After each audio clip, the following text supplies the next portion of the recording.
नमस्कार, बहुत स्वागत है आप सभी का प्यारा भट्ट पर। 2024 लोकसभा चुनाव की तैयारी सभी पार्टियों ने शुरू कर दी है। राहुल गांधी भारत जोड़ो यात्रा निकाल रहे थे और उत्तर प्रदेश में अखिलेश यादव के माध्यम से स्वामी प्रसाद मौर्य रामचरितमानस पे प्रश्न उठा रहे हैं। तो आइए यहाँ पर काशी के विद्वान लोग हमारे साथ जुड़े हुए हैं, उनसे जानेंगे क्या कहना उनका। सर, ये जो हो रहा है उत्तर प्रदेश में, स्वामी प्रसाद मौर्य जिस प्रकार से रामचरितमानस पे प्रश्न उठा रहे हैं, क्या कहेंगे उस पर आप? स्वामी प्रसाद मौर्य मतलब ये लोकसभा के सदस्य भी शायद रहे, विधानसभा में भी रहे हैं, मंत्री रहे हैं, Samajwadi party, Bahujan Samajwadi party, Bharatiya Janata party में से हो के गए, यही ना स्वामी प्रसाद मौर्य, ये हो के गए। और रामचरितमानस पे अभी हमें लगता है कि 50 साल से ज़्यादा उम्र उनकी हो गई होगी, 50 साल प्लस, हमें लगता है 60 के करीब हैं, जो 60 सावन व्यतीत कर लिया। और उन्हीं संस्कारों में जो रामचरितमानस में हमको मिलता है संस्कार, उसी संस्कार से पुलवित हुए और समाज ने उनको स्थान दिया। उसके बाद अगर वो उस पे रामचरितमानस के किसी चौपाई पे उनको कोई आपत्ति, ये उनकी भाषा है, वो पूरे रामचरितमानस से भाग रहे कि हमने रामचरितमानस का विरोध नहीं किया है, उसमें कुछ अंशों शब्दों का ये है। अभी 2-4-10 दिन और बीतने दीजिए, वो कहेंगे कि ये सब हमारी भूल है, हम ऐसा कहना नहीं चाह रहे थे, न जाने क्यों किसके साजिश से हमारे मुख से ये निकल गया। रामचरितमानस को समझने के लिए कितने 100 वर्षों पुराना ये ग्रंथ है। स्वामी प्रसाद मौर्य मतलब आप समझिए, हमें नहीं लगता कि इस पे बहुत डिबेट करने की चर्चा ज़रूरत है। वो व्यक्ति और वो ग्रंथ, ये दोनों का मूल्यांकन करिए, कहीं कुछ नहीं है, बहुत पीछे। इनको अभी कई वर्षों तक, कई जन्म लेना होगा। हमारे जो ग्रंथ हैं, 4 वेद हैं, रामचरितमानस हो, भागवत हो, इसके बारे में अरे वो रामचरितमानस को अच्छे से पढ़ ले शुद्धता के साथ, तो हम मान लेंगे कि हाँ, उस पर कोई टीका टिप्पणी करने योग्य व्यक्ति है। ऐसा कहीं कुछ है नहीं। ये सब राजनीतिक वोट बैंक, हाय रे वोट, कहाँ से कहाँ धर्मांतरण होने का एक अलग दुनिया में और देश में चल रहा है काम, उपक्रम। ये तो न जाने किस कारण से धर्मांतरण कर बैठे अपना। ये हर 5 साल में कब धर्म बदल देंगे, किस जात में चले जाएंगे, इसकी कोई गारंटी नहीं है। इसलिए हमें उनके ऊपर अब इससे ज़्यादा कुछ कहने की ज़रूरत नहीं। अखिलेश यादव ने प्रमोशन देके महासचिव बना दिया पार्टी का उनको। ये तो उनका उपक्रम है वोट बैंक को संकलित करने का। ये भ्रम, सनातन धर्म पे हमला, इसके पूर्व जब आप 500 वर्ष पीछे जाएंगे तो कई बार हुआ। करने वाले जो आताताई रहे, उनका हस्र इतिहास के पन्नों में पढ़ लीजिए। वही हस्र वर्तमान में जो हमारे सत्य सनातन धर्म पे अलग अलग प्रकार से जो हमले कर रहे हैं, ये सबका हस्र आने वाले 2-4-6 महीने, साल 2 साल में आप देख लेंगे। वही हस्र होना है जो पिछले 500,000 वर्षों में सनातन धर्म पे हमला करने वाले लोगों का हुआ है। वही वर्तमान में जो हमला कर रहे हैं, उनका भी वही होना है। वो तो कह रहे हैं कि 6,000 जातियाँ हमारे साथ है, पिछड़े हमारे साथ है, दलित हमारे साथ है। अखिलेश को भी लग रहा है कि 2022 में उनका वोट परसेंटेज 10% बढ़ा है, तो थोड़े पिछड़े और दलित मायावती के ट्रांसफर हो जाते हैं तो काम हो जाएगा। कोई अगड़ा नहीं, कोई पिछड़ा नहीं, सर्व समाज के लिए काम हो रहा है। सबका साथ, सबका विकास, सबका विश्वास लेके जो काम हो रहा है। और हम आपको बता दें, आप हमसे बात कर रहे हैं, हम आपसे बात कर रहे हैं, मगर ना हम समझ पा रहे हैं ना आप समझ पा रहे हैं। आज जो हो रहा है पूरे देश में, आज जो हो रहा है वास्तव में देश में, देश के लिए उसका सुखद परिणाम हमारे आने वाली जनरेशन भोगेगी। हम आप फीलिंग नहीं कर पा रहे हैं। हम लोग तो फ्री ऑफ फंड पे ज़्यादा मुखातिब हो जा रहे हैं और घूम फिर जा रहे हैं। ये ठोस जमीन के अंदर कई 100 गज नीचे से बेस मजबूत, भारत का बेस तैयार आज हो रहा है। आप कल्पना कर रहे हैं हम कहाँ हैं। हम अपने देश की रक्षा के लिए जो अस्त्र शस्त्र खरीदते थे, आज हम कई देशों को सप्लाई कर रहे हैं। कुछ ही वर्षों में हम अनाज मंगाते थे, हम फ्री अनाज देश में भी दे रहे हैं ज़रूरतमंदों को, और दुनिया के ज़रूरतमंद देशों को भी दे रहे हैं। कोविड वैक्सीन, अब कहाँ किस किस मुद्दे पे कई दिन लग जाएगा चर्चा करने में। निष्काम भाव से, निश्चल भाव से जब हम बात करेंगे, राजनीतिक चश्मा हटा के बात करेंगे ना, तो बहुत हम सब भारतवासी बड़े सौभाग्यशाली हुए हैं। ऐसा नेतृत्व भारत को मिला है कि जो पूरी दुनिया में डंका पीट रहा है, जो हमको वीज़ा नहीं दे रहा था, समझ रहे हैं। आज हम वहाँ के सबसे मोस्ट लीडर माने जा रहे हैं, जाने जा रहे हैं, लोग हमको एक्सेप्ट कर रहे हैं। कुछ ही वर्षों के ये परिश्रम का प्रतिफल है। आप देखिए दुनिया में जहाँ भी युद्ध हो रहा है, चाहे रूस यूक्रेन, 2-3 भागों में बटे हुए हैं पूरी दुनिया।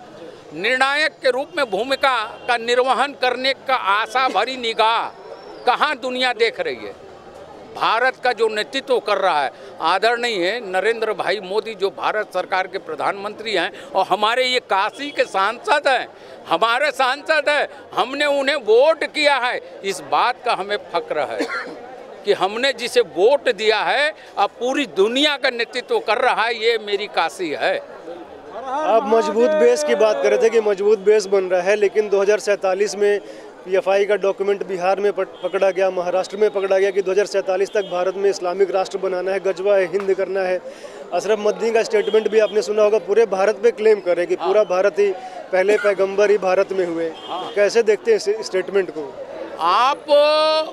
इसके पहले जो बात की है स्वामी प्रसाद मौर्य का, उसी विषय को जब आप थोड़ा सा और नीचे विस्तार में जाएंगे, अरशद मदनी हो, चाहे अखिलेश जी हो, चाहे अन्य जो लोग हैं, जो अभी हुआ वहाँ जो घटना घटी, अरशद मदनी की उम्र क्या है हमने बहुत करीब कभी देखा नहीं, ना सामने से देखा है, टीवी में देखा है। टीवी में देखने से जो हमें लगता है 75 प्लस होगा। 75 प्लस होने के बाद उसे ये समझ में आता है कि इस धरती से ही इस्लाम की उत्पत्ति हुई है, इस्लाम के बाद सबकी उत्पत्ति हुई है। हम बाकी कुछ नहीं कहना चाहते हैं। 75 के बाद उसको इतना थोड़ा सा विकृत बौद्धिक प्रतिभा उसकी जागी है। हम उसके बौद्धिकता पे दया करते हैं और ऊपर वाले से यही कामना करते हैं कि प्रभु जिसको भी उसने अपने से छोटा बनाया है उसे क्षमा करे, माफ़ करे, जितना उसके पास बुद्धि और विवेक, और जिस अवस्था में है, जिस अवस्था में अरशद मदनी हमको नाम लेने में खराब लग रहा है, मगर उस अवस्था का हम सम्मान कर रहे हैं। एक उम्र हमारे सनातन धर्म में है ना कि उम्र में जो भी हो जाए, चाहे जैसा भी हो, उसका तो सम्मान करना होगा। चाहे गलत कर रहा है, चाहे सही कर रहा है, हमें सम्मान करना, उस उम्र का सम्मान हम जरूर कर रहे हैं। मगर उसके जो वाणी जो निकली है, हमें लगता है कि उसका मेंटल जांच कराने की आवश्यकता है। मर्यादा पुरुषोत्तम भगवान श्री राम, मतलब 3 लोक से न्यारी जिसको हम काशी बोलते हैं, भगवान शंकर पे बसी हुई ये हमारी काशी है, जो हम लोग जानते हैं, जो हम लोगों को बताया गया है। उनके बारे में भी वो जिस प्रकार से बोल रहा है, तो हमें लगता है कि बहुत चर्चा करने की आवश्यकता नहीं है। हमें लगता है कि मेंटली और उम्र का तगाजा है कि वो सब कुछ भूल चुका है, भटक चुका है, और भी कई चीज़ों पे उसने चर्चा किया है। और हमारे जो मनीषी गए थे, हमारे जो विद्वान गए थे, ये कह के उस मंच से उतरे हैं कि शास्त्रार्थ करना है तो कर लीजिएगा कि कौन श्रेष्ठ है, किसकी उत्पत्ति पहले हुई है, भारत माता की धरती से किस दुनिया में कौन सा धर्म सबसे पहले उठ के बाहर गया है, शास्त्रार्थ करना होगा। तो स्वच्छ मन से आप करिएगा, हम सब तैयार हैं। अच्छा, केवल मदनी नहीं बोल रहा है, बिहार में कोई मुस्लिम MLA हैं जनता दल यूनाइटेड के, वो भी करें कि सेना में 30% मुसलमानों को भर्ती की जाए और मुसलमानों में बड़ा अत्याचार हो रहा है, पूरे भारत को करबला बना देंगे, इस तरह की धमकियाँ दी जा रही हैं। ये सब विदेशी धन पे विदेशी ताकतों के संरक्षण में बोल रहे हैं। ये अपने से कुछ नहीं बोल रहे हैं। ये एक शब्द बोलने के लिए काफ़ी बड़ी दौलत इनके पास आ रही है। अब वोटों का ध्रुवीकरण करने के लिए आपने जो स्वामी प्रसाद मौर्य का नाम, अरशद मदनी का नाम, उसी सब कड़ी में ये एक माला जो सनातन धर्म विरोधी माला है, उस माले के अलग अलग ये दाने हैं, बिट्स हैं, ये सब अलग अलग जगहों से बोलेंगे, बोलने के शब्दावली अलग अलग होंगे। सबका उद्देश्य एक ही है कि सत्य सनातन धर्म को नष्ट करो, हिंदू ताकत को अलग अलग जातियों में बांटो, नहीं तो ये जितनी मजबूती से ये भारत दुनिया का नेतृत्व कर रहा है, उससे दुनिया के अंदर कुछ देश हैं जो घबरा रहे हैं, परेशान हो रहे हैं, अज्ञात भय से ग्रसित हो रहे हैं। उन्हीं ताकतों का धन इन लोगों के मुंह में अन्न के रूप में जा रहा है, इनके घरों में जा रहा है, वही खा के ये बोल रहे हैं, उसी बोलने का पैसा इनको मिल रहा है। इसलिए इनसे हमें आपको घबराने की ज़रूरत नहीं है। हमारे आपके घर परिवार में जो हमारे अपने लोग अभी आलस से भरी जिंदगी जी रहे हैं, उनको ये जगा रहे हैं, हम इनका स्वागत करते हैं। कुछ हमारे परिवार के अन्य सदस्य जो सो रहे हैं, उनको जगाने का भी ये काम कर रहे हैं। बाकी सत्य सनातन धर्म के बारे में हमने कहा कि हमारे जैसा व्यक्ति को भी अभी 7 जन्म लेना होगा, तब भी हम पूरा समझ पाएंगे कि नहीं समझ पाएंगे, ये हम गारंटी के साथ नहीं बोल पा रहे। इतना गहरा जड़ है, इसके विस्तार में हम जाएंगे तो कई दिन, कई माह, सालों लग जाएंगे। इस पे हम पूर्ण चर्चा नहीं कर पाएंगे। बहुत बहुत धन्यवाद। जी धन्यवाद सर। कुछ कह रहे थे आप सर? अभी आप सनातन धर्म के ऊपर पूछ रहे थे, जैसा कि देश में भी चर्चा चल रहा है। यदि केवल और केवल गीता को आप देखेंगे, उस गीता को, जिस गीता को आज के कई सौ वर्ष पहले, कई सौ वर्ष के पूर्व के पहले विवेकानंद जी भारत की अध्यक्षता करते हुए विदेश में जाते हैं और लेकर न्यू साबित करते हैं। वहाँ भी कृष्ण पुकार के कहते हैं कि धर्ममेव सनातन। जहाँ कृष्ण कहता है कि मैं धर्मों में सनातन हूँ, वहाँ ये अदनी मदनी की बात कहाँ चलेगी? ये तो केवल एक डर है भारतीय केंद्रीय सरकार के द्वारा हो रहे अद्भुत, अलौकिक, अदृश्य विकास को देख करके ये सब बौखलाए हैं। कहीं कुछ नहीं है, केवल सनातन था, है और वही रहेगा। वो तो कह रहे हैं कि ओम ही अल्लाह है, ओम ही अल्लाह है। सबसे बड़ी बात मैं मनु अल्लाह की पूजा करते थे, ओम ही अल्लाह है, यही कहकर तो फंस गए हैं। अभी मैं आज सर्च कर रहा था, देख रहा था बहुत लोग को, आज मुझे एक बहुत विशिष्ट बातें पता चली कि जो मदनी हैं खुद ही, इनका व्यक्तिगत इस्लाम से कोई संबंध नहीं है। ये केवल इस्लाम के नाम पर जीने वाले हैं, न इस्लाम के धर्म का फॉलो करते हैं, न कुरान से इनका कोई लेना देना है, न इस्लामिक स्कॉलरों से इनका कोई लेना देना है, अच्छे अच्छे विद्वानों के पास, ब्रिलियंटों के पास इनका कोई लेना। ये केवल एक फंडिंग के लिए अपना एक संस्था बनाए हैं जिस पर ये जी रहे हैं, खा रहे हैं। रामचरितमानस पर जो विवाद हो रहा है उस पर क्या कहेंगे? ये तो केवल और केवल एक पार्टी में अपने आप को बने रहने के लिए, प्रायः मृत हो चुके थे, जीवंत होने के लिए एक ऐसा स्टेटमेंट दे दिया गया उनके द्वारा, जिससे कि कुछ दिन तक लोग हमें जाने, और वही हो रहा है।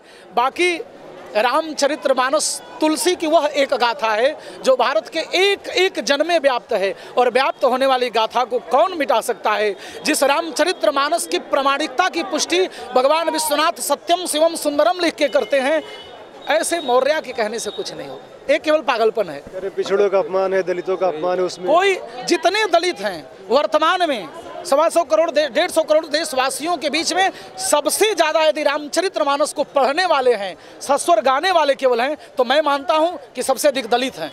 हर गांव का एक एक दलित रामचरितमानस के सुंदर सी राम में सब जग जानी, करऊ प्रणाम जोरी जुग जा पानी, मंगल भवन मंगलहारी, उमा सहित जय द्रौपदी पुरारी, इन चौपाइयों को गाते हुए गांव में किस दलित को नहीं सुनेंगे आप? कौन वह गांव का व्यक्ति होगा जो 1-2 चौपाई नहीं याद किया है? कोई नहीं विरोध कर रहा है, केवल राजनीति के षड्यंत्र में वह फंस चुके हैं और उन्हें पता है कि इसका परिणाम, दुष्परिणाम हमें झेलना पड़ेगा। और मैं मानता हूँ विश्व गुरु बनने के लिए, सनातन का प्रचार करने के लिए, अन्य देशों में जो जो दुविधा बढ़ी है, अन्य देश में जो जो आज के डेट में तंगियां आई हैं, इनसे दूर करने के लिए केवल और केवल रामचरितमानस और गीता ही हमारी सहायक हो सकती है। और किसकी क्षमता है जी? विश्व पटल पर आज रामचरितमानस छाया है, विश्व पटल पर आज गीता के एक एक श्लोक को लोग देख रहे हैं, बड़े बड़े नासा के साइंटिस्ट आज गीता के श्लोकों को खोज कर रहे हैं। कहाँ तुम हो? किस दुनिया में जी रहे हो? तो पागलपन और राजनीति अलग है। रामचरितमानस एक पवित्र ग्रंथ है, वह ग्रंथ जिस ग्रंथ को भगवान भोलेनाथ काशी में आज भी गाते हैं। आज भी सब लोग सुनाते हैं। आज भी रामचरितमानस के एक चौपाई से बड़े बड़े लोग मुक्त हो जाते हैं, सिद्ध हो जाते हैं। ये मेरी मान्यता है। महादेव, बहुत बहुत धन्यवाद आप सभी का। जुड़े रहिए, आप लोग देखते रहिए प्यारा भारत। सब सत्य बात है, सब सही बात। धन्यवाद।